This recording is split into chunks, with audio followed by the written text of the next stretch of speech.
요절 말씀으로 13장 34절을 같이 읽겠습니다. 시작.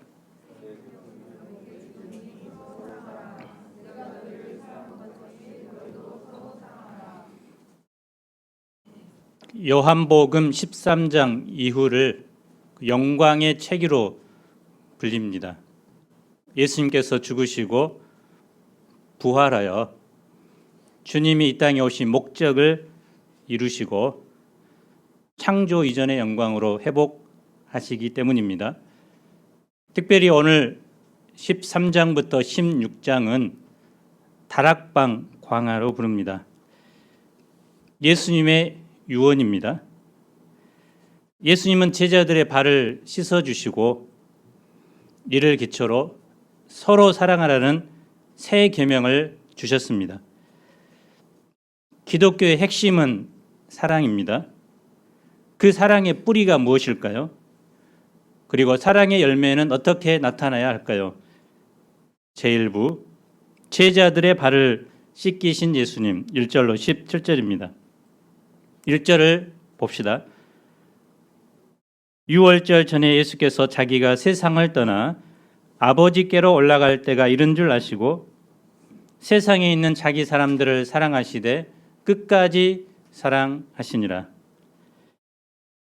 보통 사람들은 죽음을 앞두면 극심한 두려움과 공포에 떱니다.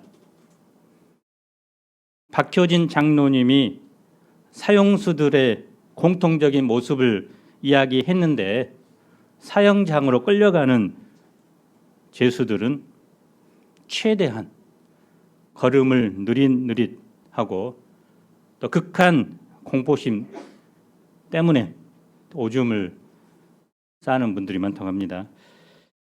남을 돌아볼 겨를이 없습니다. 그런데 예수님께서는 세상에 있는 자기 사람들, 즉 제자들을 사랑하시되 끝까지 사랑하셨습니다. 끝까지란 두 가지 의미가 있습니다. 먼저는 시간적인 끝입니다. 예수님은 죽으시는 그 순간까지 제자들을 사랑하십니다. 더 나아가서 영원토록 제자들을 사랑하십니다. 다음은 한계의 끝입니다. 인간이 다른 사람을 사랑할 수 있을 만큼 최대한으로 사랑하셨습니다. 그것이 죽음으로 나타났습니다. 그런데 현재 제자들은 결코 사랑받지 못한 존재들입니다. 유다를 보십시오. 그는 스승인 예수님을 돈을 받고 배반합니다. 수제자인 베드로는 어떻습니까? 예수님 앞에서는 죽을지언정 끝까지 따른다고 장담했지만 막상 목숨의 위협이 닥쳐왔을 때 예수님을 모른다고 3번이나 부인한 사람입니다.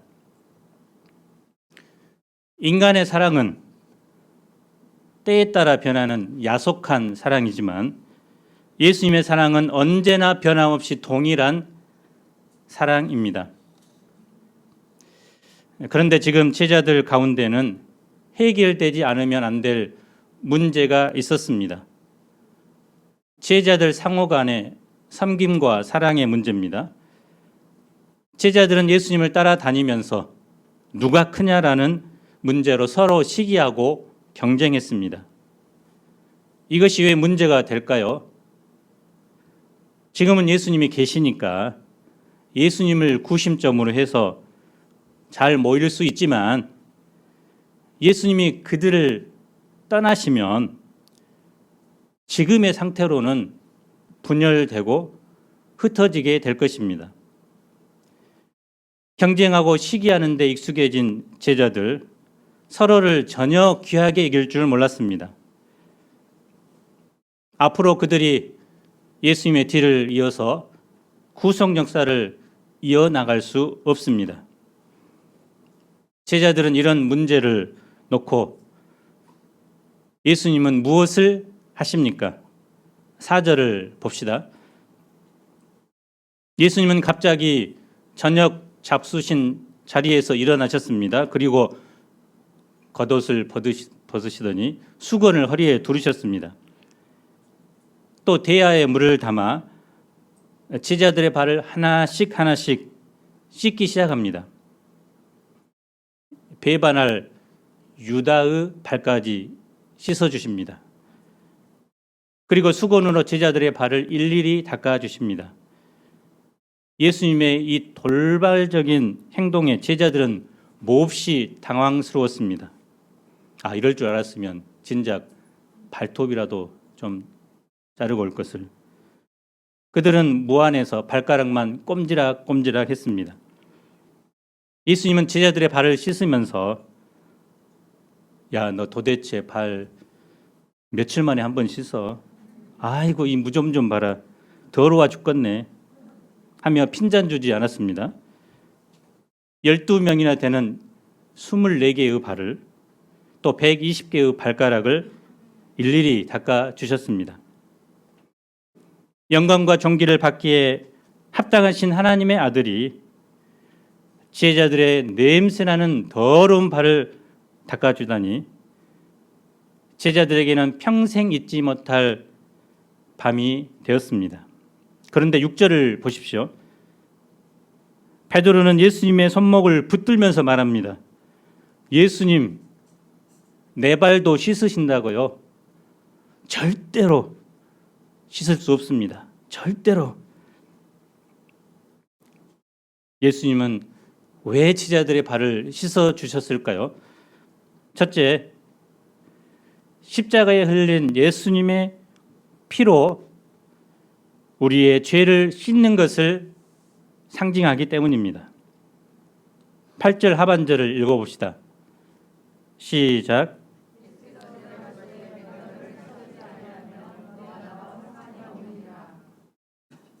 상관없다는 말은 말 그대로 아무 관계없다 또는 분깃이 없다는 뜻입니다. 제자들의 발을 씻는 것은 단순히 겸손한 행동을 통해 감동을 주고자 한 것이 아닙니다. 제자들 외에 자신의 생명을 내려놓음으로 제자들과 상관 있게 하려는 깊은 사랑의 표현입니다. 그래서 예수님의 세족을 거부하는 것은 예수님께서 자신의 생명을 내려놓기까지 제자들을 사랑하시는 것을 거부하는 행동입니다. 상관없다는 말에 베드로는 아예 손과 머리까지 들이밉니다. 10절을 함께 읽어봅시다. 시작.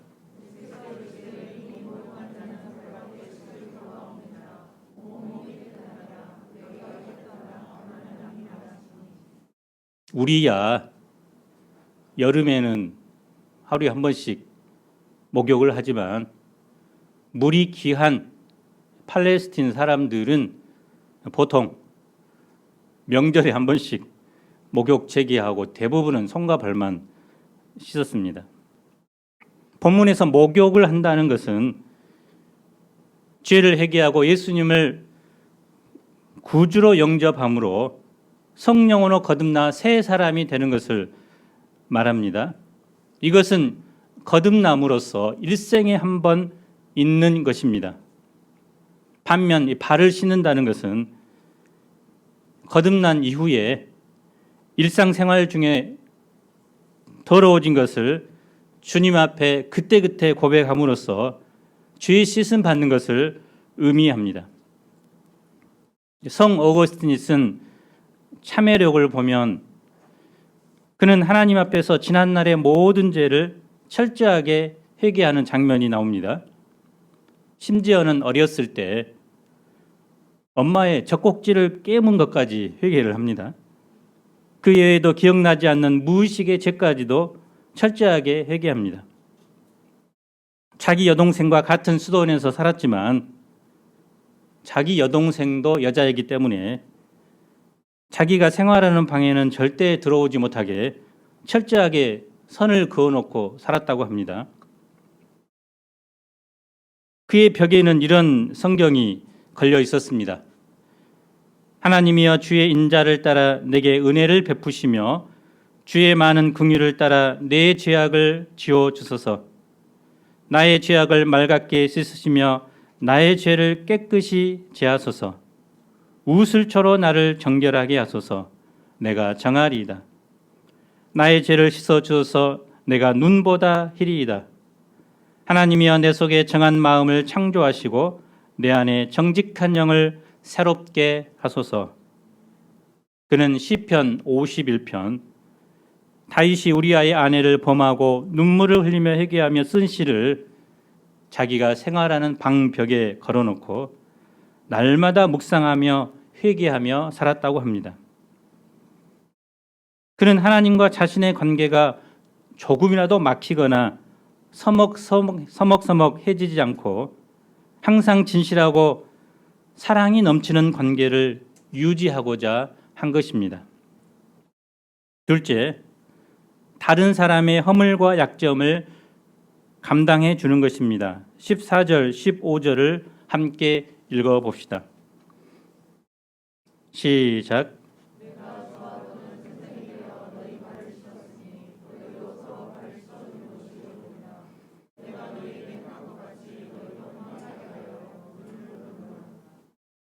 예수님이 십자가에서 보배로운 피로 우리의 모든 죄를 씻어 주듯이 우리도 이제 형제들의 죄를 씻어 주어야 한다는 것입니다. 오른이라는 이 말은 빚졌다는 뜻인데요. 예수님의 섬김을 받은 자들은 마땅히 서로 섬겨야 할 의무가 있다는 것입니다. 제자 공동체는 목욕한 사람들의 모임이지만 완벽한 성자들의 모임은 아닙니다. 누구나 허물과 약점이 있습니다. 세상을 딛고 살기 때문에 목욕을 했어도 발은 항상 더러워집니다. 그 당시에 발을 씻는 것은 종이 하는 일입니다.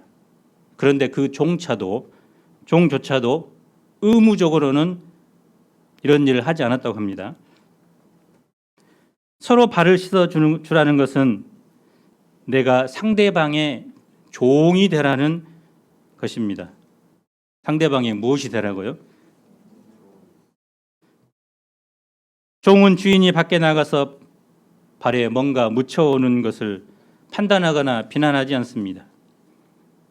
주인에게 당신 발 씻고 오세요라고 하지도 않습니다.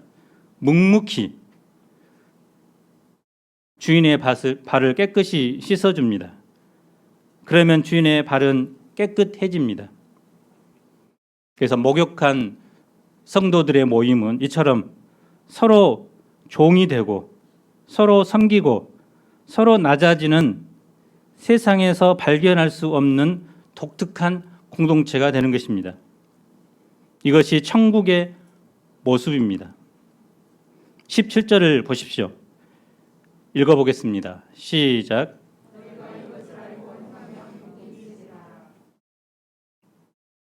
이것을 알고만 있지 않고 실제적으로 행할 때 복이 있다는 것입니다.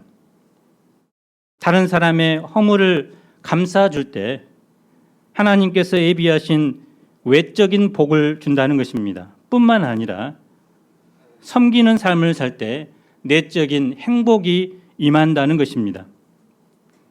칼 라일이라는 분은 이렇게 말했습니다. 하나님은 이해할 줄 아는 사람보다 사랑하는 사람에게 자신의 참 모습을 보여주신다.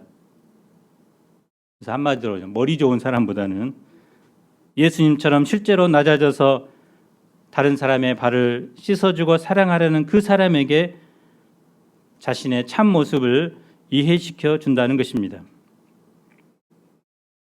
우리가 다른 사람의 발을 씻어주는 삶을 살아보지 않고는 예수님을 머리로는 알 수 있지만 결코 마음으로는 예수님을 알 수 없다는 뜻입니다. 그래서 우리가 다른 사람의 발을 씻겨주는 섬김의 삶을 살 때 내가 무릎을 꿇은 그 낮고 낮은 그곳에서 주님을 체험하게 됩니다. 우리가 주님을 만나는 곳은 사람들의 머리 위가 아니라 언제나 다른 사람들의 발 아래입니다. 그곳에서 우리는 나를 향한 예수님의 놀라운 사랑을 느끼게 됩니다. 나의 더럽고 추한 발을 씻기시고 어루만져 주시는 예수님의 사랑의 손길을 느끼게 됩니다. 그럴 때 주님 안에서 행복을 누리게 됩니다.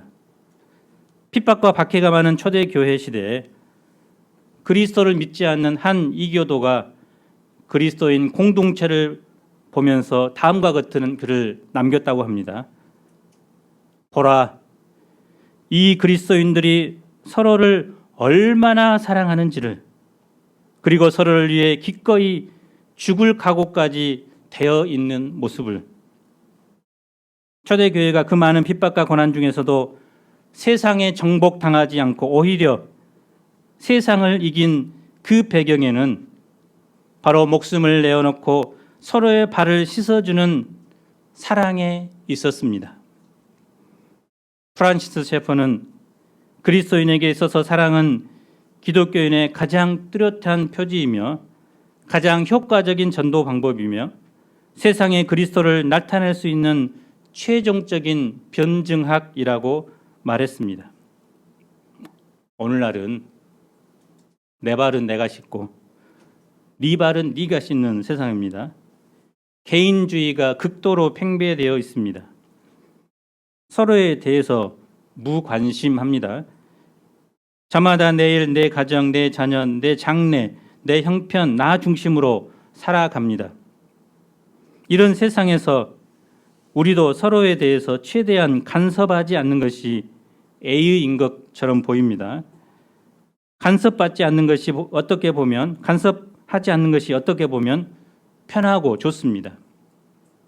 그러나 공동체에서 무관심은 서로에 대해 관계성을 단절시키고 불신을 낳고 서로에 대해 등을 돌리게 합니다. 교회는 주님으로부터 발 씻김을 받고 그 은혜를 힘입어서 서로의 더러운 발을 씻어주는 곳입니다. 이 사랑이 흘러넘치면 교회는 건강하게 되고 더 많은 영혼들이 들어와 쉼을 얻고 구원을 받는 곳이 됩니다. 그래서 우리 공동체가 예수님을 본받아서 서로를 감당하고 채워주고 감싸주고 섬겨주는 은혜가 충만한 사랑의 공동체가 되기를 간절히 기도합니다. 제2부 새 계명을 주신 예수님 18절로 38절입니다. 18절을 보십시오. 내가 너희 모두를 가리켜 말하는 것이 아니니라. 나는 내가 택한 자들이 누구인지 알미라. 그러나 내 떡을 먹는 자가 내게 발꿈치를 들었다 한 성경을 응하게 하려는 것이니라. 고대 근동에서 다른 사람에게 발바닥을 보이는 것은 모욕의 표시입니다. 시편 41편 9절에서 다윗은 하나님께 이렇게 고백했습니다. 내가 신뢰하며 내 떡을 나눠 먹던 나의 가까운 친구도 나를 대적하여 그의 발꿈치를 들었나이다. 사무엘 하를 보면 그 배반자는 다윗의 모사인 아히도벨입니다. 그는 한 가족처럼 다윗의 식탁에 앉아서 식사한 자입니다. 왕의 식탁에 앉아서 친구처럼 식사하는 것은 큰 영광입니다. 그런데 그는 다윗을 배반하고 반역을 일으킨 압살롬 편에 섭니다. 다윗은 아히도벨의 지혜를 알기 때문에 두려웠습니다. 아히도벨의 계획이 이루어지지 않도록 기도합니다. 아히도벨은 압살롬이 자기의 의견을 따르지 않는 것을 보고 그의 패배를 직감하고 고향으로 돌아가 목을 메고 자살합니다. 예수님은 아히도벨의 배반 사건을 가룟 유다의 배반과 연결시키셨습니다. 가룟 유다는 3년 동안이나 예수님과 함께 식사한 친구와 같은 제자였지만 후에 예수님을 배반하고 그 일로 괴로워하다가 목을 메고 자살합니다. 예수님께서 가룟 유다의 배반을 미리 말씀하신 이유가 무엇일까요? 예수님이 유다의 배반으로 죽은 것이 아니라 하나님의 뜻에 의한 것임을 깨닫도록 하기 위함이었습니다. 예수님은 이 말씀을 하시고 심령이 괴로워 너희 중 하나가 나를 팔리라고 말씀하십니다. 최후의 만찬, 레오나르도 다빈치가 그린 그림에는 식탁이 있고 의자에 앉아 있는 모습입니다. 15, 16세기 식사 문화입니다. 그러나 1세기 유대의 식사 문화는 다릅니다.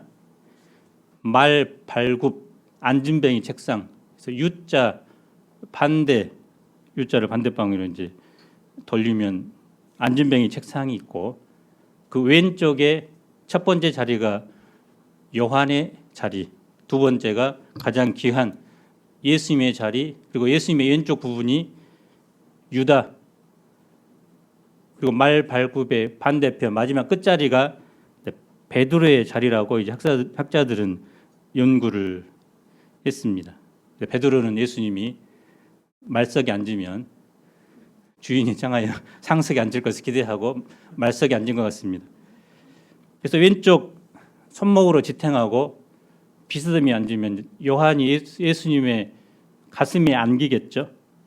그리고 예수님의 가슴은 또 유다의 가슴에 안깁니다.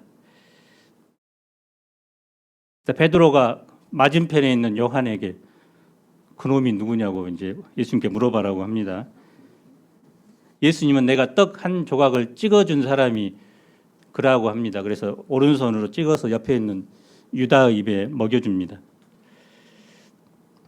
그래서 유다가 예수님의 그 옆에 앉을 만큼 신뢰받은 사람입니다. 그런데 떡을 먹고 나서 가버립니다. 그래서 예수님은 그때까지 유다가 회개하고 돌아오기를 원했지만 유다는 어두운 밤 속으로 나가버립니다. 예수님은 십자가 죽음을 이야기하시고 제자들에게 어떤 방향을 주실까요? 우리 34절을 함께 읽어봅시다. 시작.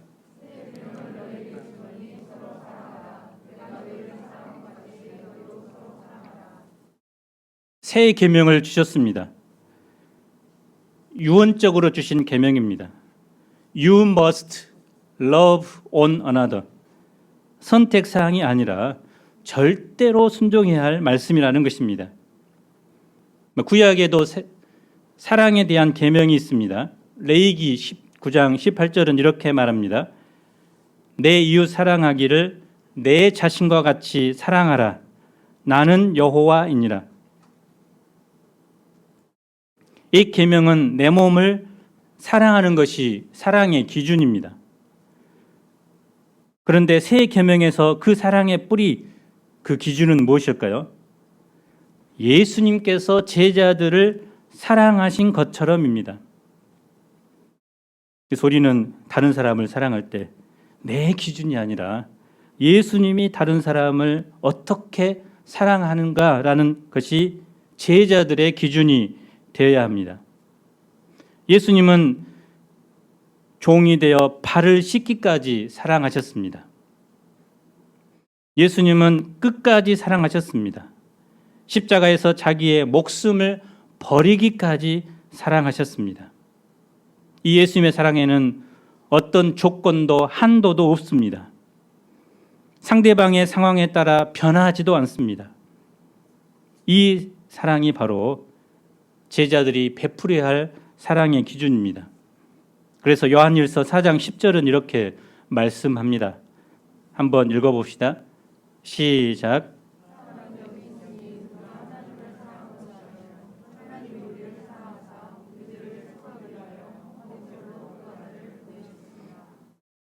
예수님께서 우리를 위해 목숨을 버리셨기 때문에 우리가 참다운 사랑을 알게 되었습니다. 이 사랑을 아는 자는 또한 예수님의 사랑을 덧입고 서로 사랑해야 합니다. 새 계명의 핵심은 서로 사랑입니다. 나도 사랑하고 너도 사랑해야 합니다. 요한일서 4장 11절은 말합니다. 사랑하는 자들아 하나님이 이같이 우리를 사랑하셨은즉 우리도 서로 사랑하는 것이 마땅하도다. 어떤 사람은 자기는 사랑하지 않으면서 상대방으로부터 사랑만 받으려고 합니다. 나 좀 사랑해줘 라고 하지만 전혀 다시는 그 사람을 사랑하지 않습니다. 이것은 잘못된 사랑입니다. 예수님께서 먼저 나를 사랑했듯이 우리도 먼저 상대방을 사랑해야 합니다. 상대방이 나를 시기하고 미워할지라도 먼저 사랑의 손길을 건네는 것이 주님의 사랑이었습니다. 상대방이 나를 배반할지라도 부인할지라도 사랑한 것이 예수님의 사랑이었습니다. 그 사랑은 상대방에 대한 관심으로부터 시작합니다. 그래서 흔히 사랑의 반대말은 미움이 아니라 뭐라고요? 무관심이죠. 상대방이 어떤 어려움을 겪고 있는지, 어떤 말 못하는 고민이 있는지, 어떤 아픔을 가지고 있는지 관심을 가지는 것, 그것이 사랑의 시작입니다. 또 사랑은 명사가 아니라 동사라고 하죠. 구체적인 행동으로 나타나야 사랑이 증명된다는 것입니다.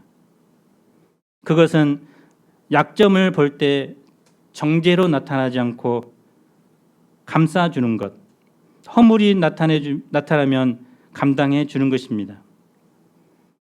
세상은 장점만 보고 장점만 사랑합니다. 하지만 교회 공동체는 한 사람의 그 약점까지도 감당합니다. 예수님은 우리를 사랑하실 때 나의 장점을 보신 것이 아니라 허물과 약점에도 불구하고 사랑하셨습니다. 세상은 상대방의 약점을 끄집어내어 물고 늘어지고 그것을 기초로 딛고 일어섭니다. 그들은 상대방을 동역자가 아닌 경쟁자, 반대자로 생각하기 때문입니다. 하지만 교회에서의 믿음의 동역자들은 경쟁자가 결코 아닙니다. 동역자입니다. 이 세상뿐만 아니라 천국에서 영원히 함께할 사람들입니다. 그래서 교회 공동체를 가족 공동체라고 합니다. 예수님의 피로 맺어진 가족입니다. 그래서 가족이 약할 때 힘이 되고 잘못했을 때 감싸주는 것이 사랑입니다. 가족은 서로를 의지하고 서로를 사랑할 때 건강하게 자랄 수 있습니다. 35절을 함께 읽어봅시다. 시작.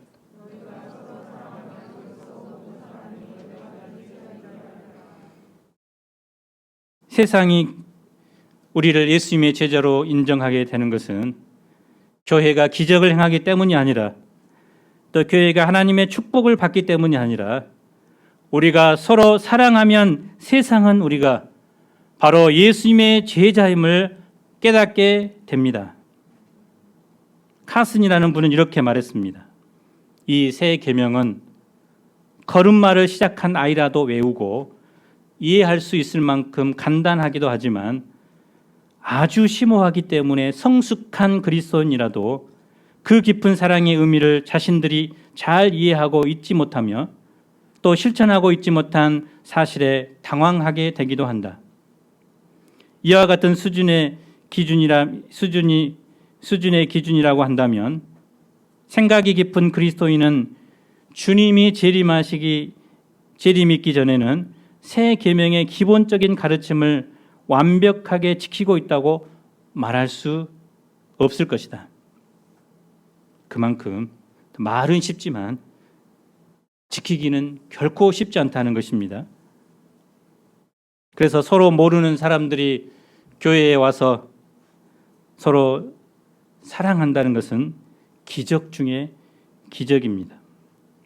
세상 어디 가도 차별이 있습니다. 갈등이 있습니다. 당연한 모습입니다.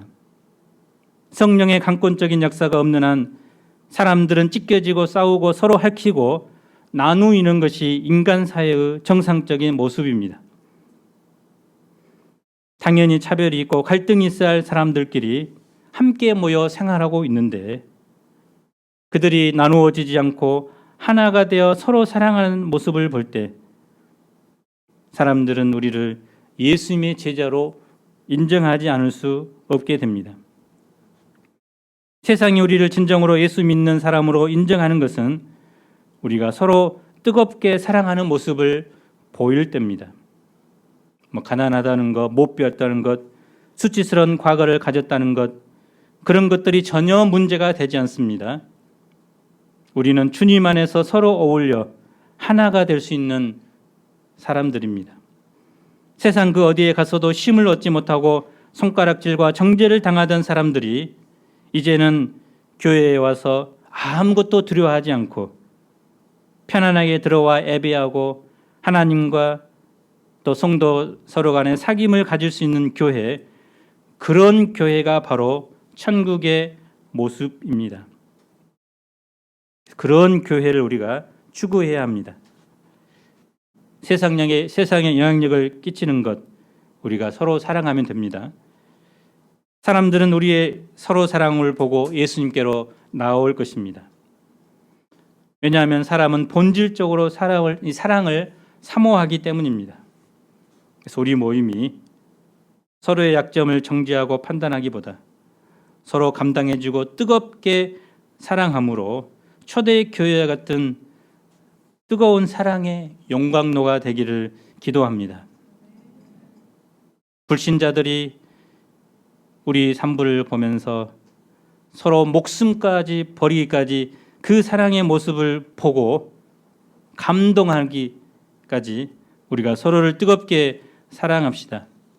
처음 온 사람들도 우리의 사랑의 모습을 보고 녹아질 수 있기를 기도합니다. 결론입니다. 예수님은 제자들에게 서로 사랑이라는 새 계명을 주셨습니다. 성경의 모든 계명은 이 계명으로 요약할 수 있습니다. 하지만 우리는 낮아지기 싫어합니다. 어느새 높아집니다. 우리가 사랑하려면 높아진 그 자리에서 종의 자리로 다시 내려와야 합니다. 예수님의 자리, 섬김의 자리로 내려와야 합니다. 종의 자리로 내려오면 우리 교회는 그리스도의 사랑으로 충만하게 될 것입니다. 이번 한 주간 가장 가까운 가족, 특별히 부부끼리, 또 부모와 자녀끼리, 또는 불신 아버지, 어머니에게 한번 세족식을 한번 실천해 보면 좋겠습니다. 니 뭐 잘못 먹었나 그런 소리를 들을지라도 아버지 사랑해요, 어머니 사랑해요 고백하면서 무좀 있는 부모님의 발이라도 한번 씻어줍시다. 저도 이번 주에 이 세족식을 가정에서 한번 실천해 보고자 합니다. 우리가 서로 발을 씻기고 서로 사랑하는 가운데 견고한 사랑의 공동체, 어떤 세상의 핍박 유혹이 와도 흔들리지 않는, 무너지지 않는 그런 견고한 공동체가 되기를 기도합니다. 34절 읽겠습니다. 시작.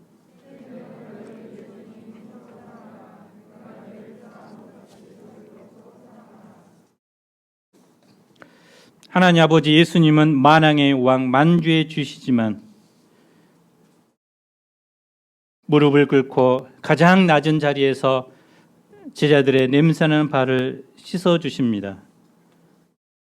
그리고 주와 선생으로 내가 너희를 씻었듯이 너희도 서로 이런 일을 행하라고 합니다. 하나님 아버지, 무엇보다 내가 너희를 사랑한 것처럼 너희도 서로 사랑하라. 새 계명으로 주신 이 계명을 저희가 실제 삶에서 실천하게 도와주셔서 우리 모임이 사랑이 풍성한 공동체가 되도록 축복해 주시기를 간절히 기도합니다. 예수님 이름으로 기도합니다. 아멘.